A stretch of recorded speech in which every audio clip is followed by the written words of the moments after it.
So hello everyone, आज अपन फिर से है ना अपने आरआरबी जेई के लिए एक बहुत अच्छी वीडियो लेके आए हैं। आज की वीडियो अपनी क्या रहने वाली है कि प्रिपरेशन स्ट्रेटजी अपन को क्या लेके चलनी है फॉर नेक्स्ट 3 मंथ। यानी एक मेरी लास्ट कल वीडियो आई थी जिसमें मैंने बताया था कि आपको किस प्रकार की बुक सोल्व करनी है, कौन कौन सी बुक सोल्व करनी है ना, और आपको यूट्यूब पे ऐसे कौन से चैनल है जहाँ पे आप फ्री के अंदर पढ़ाई कर सकते हो, फ्री के अंदर आप पेड जैसे स्टडी कर सकते हो फॉर फ्री, यानी कि नॉन टेक पूरा मैंने आपको लास्ट वीडियो के अंदर पूरा कंप्लीट बताया था। और उसी के साथ में जैसे मैंने बताया था कि मैं अपने टेलीग्राम चैनल पे ना फ्री पीडीएफ आपको सेंड करूँगा, है ना, सुबह के 10 बजे। तो मैंने आज सुबह वो है ना 10 बजे आपको सेंड कर दी है। जिन स्टूडेंट को वो पीडीएफ मिल गई है बहुत अच्छा है, जिन स्टूडेंट को वो पीडीएफ नहीं मिली है ना, तो मैंने वहाँ पे कमेंट छोड़ रखा, उसके नीचे मेरे को कमेंट कर दो, है ना, टेलीग्राम पे मैं आपको वापस से सेंड कर दूँगा, है ना। अगर आप अभी तक टेलीग्राम पे नहीं आए तो टेलीग्राम पे आ जाओ। मैं है ना हर दिन सुबह 10 बजे वहाँ पे आपको कुछ ना कुछ न्यू बुक्स वो आपको मैं शेयर करने वाला हूँ, है ना। जो भी आपको बुक की रिक्वायरमेंट होगी वहाँ पे आपको मेरे को कमेंट कर देना, मैं सुबह 10 बजे आपको शेयर कर दूंगा। बट कुछ ही टाइम के लिए मैं वो आपको शेयर करूँगा। और आप चैनल पर नए आए हो ना गाइस, तो अभी ना सब्सक्राइब कर लो ताकि आपको ऐसी आने वाली और भी वीडियो है ना अच्छी अच्छी मिल सके। हम ना आने वाले टाइम पे बहुत कुछ फ्री लाने वाले हैं। अभी तो हम ना फ्री बुक ही लेके आए हैं, अभी और भी है ना बहुत अच्छी चीज़ फ्री में लाने वाले हैं, ठीक है। देखो पहली बात तो मैं आज की वीडियो के अंदर है ना कुछ भी नहीं, मतलब जो सब बताते हैं ना उनसे कुछ अलग चीज़ बताऊंगा। क्योंकि टीचर्स वगैरह होते हैं, आप यूट्यूब पे देखते हो, वो ओनली अपना ना कोर्स, मतलब जो पेड कोर्स होता है वो शेयर करने में, बेचने में लगे होते हैं। आपको पता है, ये सीधी बात है ना। वो स्टार्टिंग में 10 मिनट की वीडियो होती है, 5 से 6 मिनट कुछ बताते हैं, फिर उनका वीडियो बेचने का। मेरा ऐसा कुछ पर्पज़ नहीं है, मेरा आपको बस कुछ बताने में, सब कुछ फ्री आपको शेयर करता हूँ। देखो पहली बात तो आपको एक बात बता दूँ, स्टूडेंट लाइफ होती है उसके अंदर स्टूडेंट क्या करते हैं, हर कोई करता है, मैं कुछ करता था यार, है ना, कि मतलब जो फर्स्ट ईयर तैयारी करते हैं ना तो वो बहुत ज़्यादा स्टोरेज कर लेते हैं बुक का। ये बुक भी ला दो, ये बुक भी ला दो, वो बुक भी ला दो, ऐसे करते करते वो बहुत सारी बुक ले आते हैं, बहुत सारे नोट्स ले आते हैं, उस सर के नोट्स, उस कंपनी के नोट्स, मतलब उस कोचिंग के नोट्स, ऐसे बहुत ज़्यादा स्टोरेज कर लेते हैं और पढ़ते हैं नहीं। मतलब वो कन्फ्यूज़ हो जाते हैं कि इससे पढ़ूँ फिर इससे पढ़ूँ। देखो आज ही मेरी एक बात मानना ना, आपको स्टोरेज बिल्कुल भी नहीं करना है, एक चीज़ को फॉलो करना है। जैसे अपन आरआरबी प्री की बात करें खासकर, है ना, ये बात तो वैसे सभी एग्ज़ाम्स के लिए होती है, बट अपन खासकर अपने आरआरबी जेई प्री की बात करें। जैसे अपने प्री के अंदर मैथ्स आती है, तो मैथ्स के अंदर कोई स्टूडेंट मतलब RS अग्रवाल भी लगा रहा है ना, राकेश यादव भी लगा रहा है, यूथ की भी लगा रहा है ना, और भी मतलब कोई बुक लगा रहा है, तो ऐसा बिल्कुल मत करना। जो हिंदी वाले स्टूडेंट है वो हिंदी की कोई एक बुक ले लेना पर्टिकुलर, मैथ इंग्लिश वाले हैं वो इंग्लिश की कोई एक बुक लेना। इसी प्रकार से आपको एक बुक सोल्व करनी है, कौन सी भी करो, क्योंकि आप इधर उधर भटकोगे ना तो आपको फिर वो दिक्कत होएगी गाइज ना।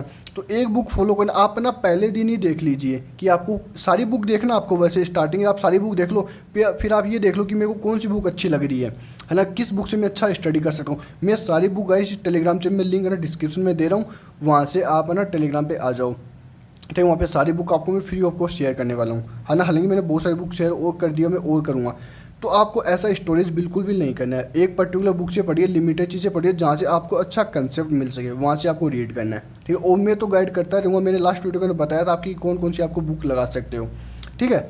उसके बाद के अंदर आपको क्या करना है, देखो read daily all the subject. तो कुछ स्टूडेंट आप बताऊँ क्या सोचेंगे ना, ऐसे सोचेंगे कि सर पहले है ना हमारी प्री की एग्ज़ाम है, आरआरबी जेई की प्री की एग्ज़ाम है, उसके अंदर पूरा नॉन टेक आता है, उसके बाद में टेक्निकल, मेंस के अंदर टेक्निकल प्लस नॉन टेक आता है। तो हमारा अभी टेक्निकल है ना हम स्किप कर देते हैं, टेक्निकल हम बाद में पढ़ लेंगे, अभी हम ओनली नॉन टेक पढ़ लेते हैं। ऐसे मेरे पास DM आए हैं गाइज, बहुत सारे DM आए हैं, पूछ रहे स्टूडेंट मेरे पास से। बट आपको ऐसा 1% भी नहीं करना, आपको वो चीज़ साथ में लेके चलनी है। लाइक आपको नॉन टेक भी साथ में लेके चलनी है और आपको टेक्निकल भी अपना साथ में लेके चलना है। क्योंकि कोई स्टूडेंट का फोकस होता है, क्या होता है कि मतलब ओनली प्री का सोचते हैं। जैसे अपने SSC, मैंने एक दिन ना आपको एक बात बता दूंगा ना, मैंने अपने टेलीग्राम चैनल पे एक ना पोल करवाया था, कुछ स्टूडेंट से पूछा था कि अपने आपको अगर याद होगा हमारे टेलीग्राम चैनल पे तो आप जोर से बताना, ये पूछा था कि मैंने जो अपने BMC प्लस सिटी, मैंने उनका विज़न, मैंने वहाँ पे हैशटैग विज़न लगा के भी सेंड किया था, बट वो मुझे लगता है कि बहुत कम स्टूडेंट को वो बात समझ में आई है। आप देखना वो बात क्या थी। मैंने ये पूछा था कि BMC एंड सिटी जो अपना सब्जेक्ट होता है वो अपने SSC एग्जाम में कितने मार्क्स का आता है, मैंने उनसे ये पूछा हैशटैग विज़न लगा के। तो मैक्सिमम 99% स्टूडेंट ने ये बोला था कि भैया 15 से 16 मार्क्स का आता है। इसका मतलब क्या है, इसका मतलब ये है कि उनका विज़न है ना वो ओनली प्री लेवल तक का ही है। वो अभी तक उनका विज़न मेंस लेवल तक उन्होंने सोचा, उनका ये था कि प्री के अंदर उन्हें इतना आता है। और कुछ स्टूडेंट थे एक दो जिन्होंने ये बोला था कि भैया टोटल आता है कम से कम 60 मार्क्स का, प्री के अंदर 15 से 16 मार्क्स और मेंस के अंदर 15 क्वेश्चन आते हैं जो कि 45 मार्क्स दिलाते हैं आपको। SSC जेई की बात करूँगा, ऐसे 60 मार्क्स का होता है। तो इसका मतलब उन स्टूडेंट का विज़न है ना वो देख रहे हैं, वो मेंस लेवल तक का भी देख रहे हैं। तो वही बात अपने आरआरबी पे यहाँ पे लागू होती है। आपको अभी से ना ओनली प्री का नहीं लेके चलना, आपका जो विज़न है ना वो आपका मेंस लेवल तक का भी होना चाहिए। आगे बात समझे। तो ये आपको नॉन टेक प्लस टेक्निकल एकदम से साथ में लेके चलना है ना। अब देखो किस प्रकार से करना है ना, मतलब आप ना और ना सारी सब्जेक्ट को साथ में रीड करना है। जैसे मतलब अपने पूरा सिलेबस की वीडियो मैंने कल बनाई थी, वो आप देखना उनके अंदर कौन कौन से सिलेबस मतलब जो सब्जेक्ट होते हैं, लाइक जैसे अपने मैथ्स हो गई, रीजनिंग हो गई, जीके हो गया, जीएस हो गया, उनका पर्टिकुलर टाइम बांध लीजिए। लाइक डेट, जैसे मतलब 2 आवर्स इसको पढ़ना, 1 आवर्स इसको पढ़ना, 1 आवर्स इसको पढ़ना, 1 आवर्स इसको पढ़ना। इस प्रकार से अपना टाइम टेबल बना लीजिए। उससे आपको फ़ायदा क्या होगा, जैसे मतलब आप पर्टिकुलर एक दिन में आप एक ही सब्जेक्ट कर रहे हो, सपोज मैथ ही कर रहे हो, तो आप ना 3-4 आवर्स में कंटिन्यू बोर हो जाओगे 100%। अगर आप एक ही दिन में पूरे कंप्लीट सब्जेक्ट करो कि 2 आवर्स में को ये करना, 1 आवर्स में को ये करना, 1 आवर्स में को ये करना, उससे फ़ायदा क्या होगा कि आपका एक तो जो स्टडी का टाइम है ना वो ऑटोमेटिक इंक्रीज होगा, 100% होगा ही होगा, है ना। उसके साथ में आपकी सारा सब्जेक्ट भी, सारा सिलेबस भी वो धीरे धीरे कंप्लीट होता रहेगा। ये उसका फ़ायदा है। आप ना बिल्कुल भी बोर नहीं होगे स्टडी से, आपको स्टडी में मन लगा रहेगा। आपको ये रहेगा कि यार मेरे को 10 बजे से पहले ये कंप्लीट करना है, फिर 12 बजे से पहले ये करना है, इवनिंग से पहले मेरे को ये करना है, और रात को सोने से पहले मेरे को ये कंप्लीट करना है। ये उसका मेन फ़ायदा होता है। तो आपको ये साथ में लेके चलना है। आगे बात सुनिए। दूसरी बात देखो, अपने मैथ्स के अंदर है ना जो अपनी अर्थमेटिक मैथ होती है उसके अंदर ना कुछ क्वेश्चन ऐसे होते हैं, उनको वो ना डायरेक्ट कंसेप्ट देते हैं। मगर कंसेप्ट के ऊपर ही ना आप ना वो क्वेश्चन बना लोगे, है ना। कुछ ऐसे फॉर्मूले होते हैं, जैसे आप ना मैं आपको अभी बता दूंगा ना, क्योंकि मेरी तो पढ़ी हुई है एक प्रकार से ना। मैंने कुछ HPCL की एग्ज़ाम दी थी पहले, तो मैंने उसके लिए पढ़ाई की थी ना, ये अर्थमेटिक मैथ ना। तो आपको एक बात बताऊँ ना, तो आपको जैसे कोई फॉर्मूले होते हैं, जैसे SI का CI का ऐसे कुछ फॉर्मूला होता है ना। तो उनके अंदर सीधा जो फॉर्मूले होते हैं, तो उनको आपने एक छोटी सी डायरी या फिर कुछ भी छोटा सा बुक बना लेना, उसके अंदर आपको लिखना है। जैसे ना एक MDH का आप पढ़ोगे ना, वो टाइम एंड वर्क के अंदर होता है। MDH का एक फॉर्मूला होता है ना, MDH, तो वो आप पढ़ोगे। इस प्रकार छोटे जो कंसेप्ट होते हैं वो आपको एक शॉर्ट डायरी में या शॉर्ट कहीं भी आपको लिख लेने हैं। ये आपके गाइस बहुत ज़्यादा काम आएंगे, है ना। अगर हो सके आप मतलब जो नोट्स बनाने का तरीका है ना मैथ्स के अंदर, वो बताऊँ, इसके लिए मैं पर्टिकुलर एक वीडियो बनाऊंगा, बट मैं यहाँ पे आपको थोड़ा सा हिंट दे देता हूँ कि आप किस प्रकार से बनाइए। जैसे मतलब कुछ आपको फॉर्मूला लिखना है, उसके नीचे उसके 2 से 3 एग्जाम्पल लिख लेने हैं। ये बेस्ट तरीका होता है। मतलब कोई सपोज टाइम एंड वर्क का कोई क्वेश्चन हो गया, उसके ऊपर क्या क्या कंसेप्ट है, और उसके ऊपर उसके 2-3 टाइप के क्वेश्चंस। ये एक प्रकार से बेस्ट तरीका होता है। मान के चलो इससे बेस्ट सारे टीचर्स यही करवाते हैं, इससे बेस्ट तरीका कोई हो ही नहीं सकता। इस प्रकार से अगर आप फुल नोट्स बनाओगे ना या शॉर्ट नोट्स बनाओगे, तो आपको गाइस डेफिनेटली 110% आपको हेल्प मिलने वाली है। आगे बात सुने। आगे अपन बात करते हैं कि टारगेट देना खुद को। अब कोई स्टूडेंट ऐसे बोलते हैं कि भैया हमारे पढ़ने का मन नहीं करता, 3-4 दिन तक मोटिवेट रहते हैं, उसके बाद वापस डिमोटिवेट हो जाते हैं। गाइस देख, आपने अभी तक अगर वीडियो देखी ना, तो आप वीडियो आपके पास अगर कंटिन्यूटी कंसिस्टेंसी नहीं है तो आप वीडियो मत देखो। पेशेंस आपको रखना पड़ेगा। जिस प्रकार से मैं बताता हूँ ना उस प्रकार से आपको रखना पड़ेगा, क्योंकि आपको पता है कि बहुत सारे स्टूडेंट है ना हमको ना SSC JEE में ना फॉलो किए थे, बहुत सारे स्टूडेंट फॉलो किए थे ना। उन्होंने हमारे पास DM भी आते कि भैया आपकी वीडियो देख के आपसे मतलब इस प्रकार गाइडेंस लेके हमें बहुत ज़्यादा हेल्प मिली है सर्च के अंदर। तो अगर आपको भी ना कंटिन्यूटी रखनी है, पेशेंस रखना है, कंसिस्टेंसी रखनी है ना, पढ़ाई के अंदर, स्टडी के अंदर, वो हम आपको देंगे। बट आपको पूरी तरीके से प्रिपेयर होना पड़ेगा, आपका पूरा टाइम देना पड़ेगा, ठीक है। तो आपको बताऊँ क्या करना है उसके लिए। आपको ना 6 दिन का टाइम टेबल बनाना है, खुद को टारगेट देना कि नेक्स्ट 6 दिन के लिए, कि भैया मतलब खुद को कि हमको ये 6 दिन के अंदर ये टॉपिक कंप्लीट कर सकते। आपने मैथ का एक चार्ट बना लिया कि मैथ में मेरे को ये 3 से 4 टॉपिक कंप्लीट करने हैं, रीजनिंग के अंदर मेरे को ये पढ़ना है, GS के अंदर साइंस का मेरे को, और फिजिक्स का ये पढ़ना है, केमिस्ट्री का ये पढ़ना है, या फिर आपको GK के अंदर हिस्ट्री पॉलिटिक्स कुछ भी होगा इसके अंदर मेरे को आज ये पढ़ना है, इस टाइम पर पढ़ना है। इस प्रकार से आपको 6 दिन का टाइम बनाना है, उस प्रकार से आपको रीड करना है। आगे बात, बैकलॉग तो आपको 1% भी नहीं रखनी है। बैकलॉग रखोगे तो ऐसे मान लो कि आप बैक ही हो जाओगे, फिर वो कहते हैं ना अपने सेमेस्टर में बैक आ जाएगी, तो वैसे ही तो बैक आ जाएगी। फिर बैकलॉग तो 1% भी नहीं रखना। उसके बाद जो अपने मतलब 7वां दिन है ना, उसके दिन आपको रिवीजन करना है, अच्छा वाला रिवीजन। तो इस दिन है ना कंप्लीट, वो इस दिन भी करना है, मतलब आप पर डे सुबह सुबह या फिर रात को 10-10 मिनट रिवीजन करना है कि आपने पूरे दिन क्या पढ़ा है। और 7वें दिन आपको कंप्लीट जो आपने 6 दिन में पढ़ा है ना उसका फुल रिवीजन करना। आपको पूरा 7वें दिन कुछ भी न्यू नहीं पढ़ना। संडे मान लो, आप संडे दिन फुल रिवीजन कर सकते हो, है ना, एक प्रकार से ना। और मतलब एक प्रकार से आप ना उसके ऊपर क्वेश्चंस लगा सकते हो, और भी कि मेरे को इस प्रकार के क्वेश्चन लगाना है, तो ये आपको करना है। आगे अपन बात करते हैं मैथ्स फॉर न्यू।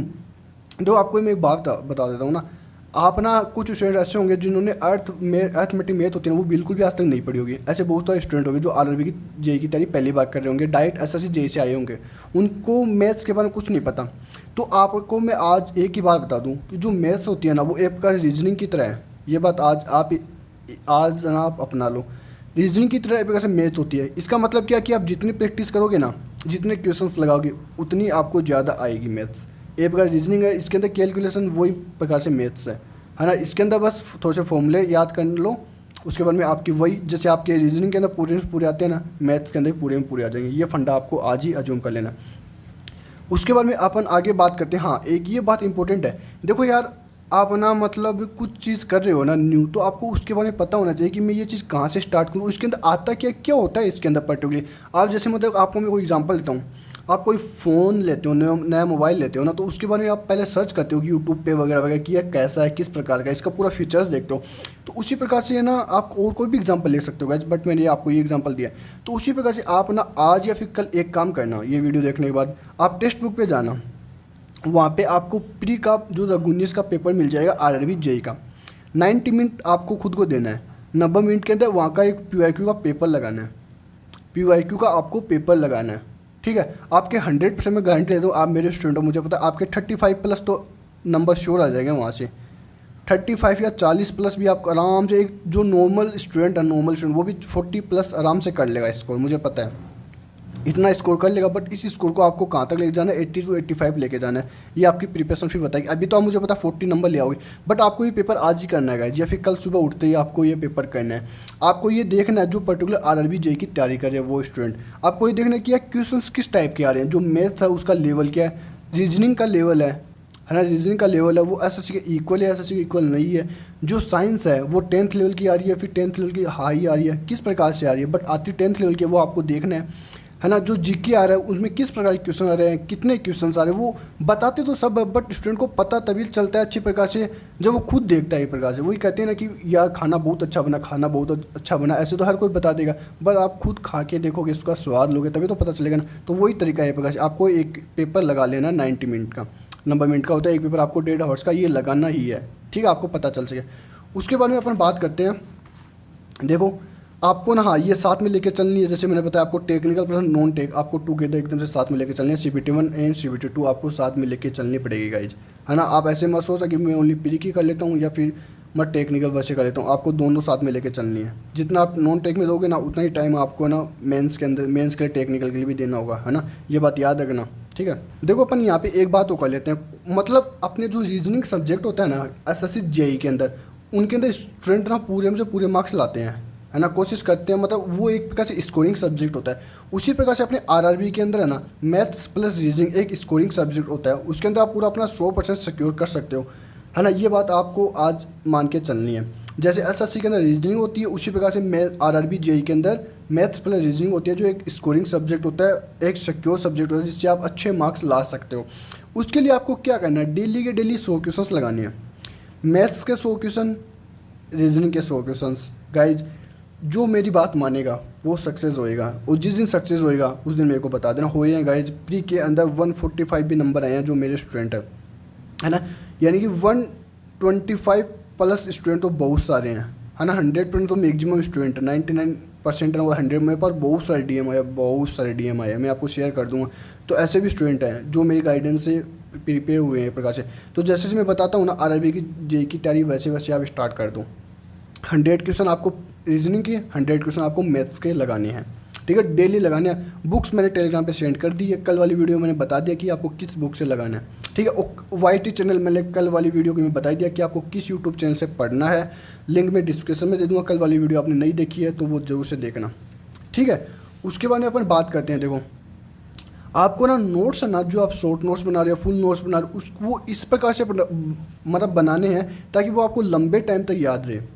आगे बात सुने, ऐसे नहीं कि मतलब एक प्रकार से आपको दो, जैसे मैंने यहाँ पे लिख भी रखा है कि आपको ना वापस से पूरा पढ़ना पड़े, क्योंकि कोई स्टूडेंट होते हैं, है ना, वो फुल नोट्स को वापस से पढ़ते हैं। तो आपको स्टार्टिंग में इस प्रकार से रीड करना है, नोट्स इस प्रकार से बनाना है, शॉर्ट नोट्स हो या फुल नोट्स हो, उनके अंदर एक तो ऐसे की पॉइंट्स बनाओ ताकि आपको लंबे टाइम तक याद रहे। उनके अंदर ऐसी कोई ट्रिक बनाओ, खुद से ट्रिक बना लो, कुछ भी ट्रिक बना लो XYZ, है ना, कैसे भी, ताकि आपको लंबे टाइम तक याद रहे। ये तरीका होता है गाइस याद करने का। दो, क्योंकि कोई कोई बताता है कि रट लो यार, रटने से कुछ भी नहीं होता।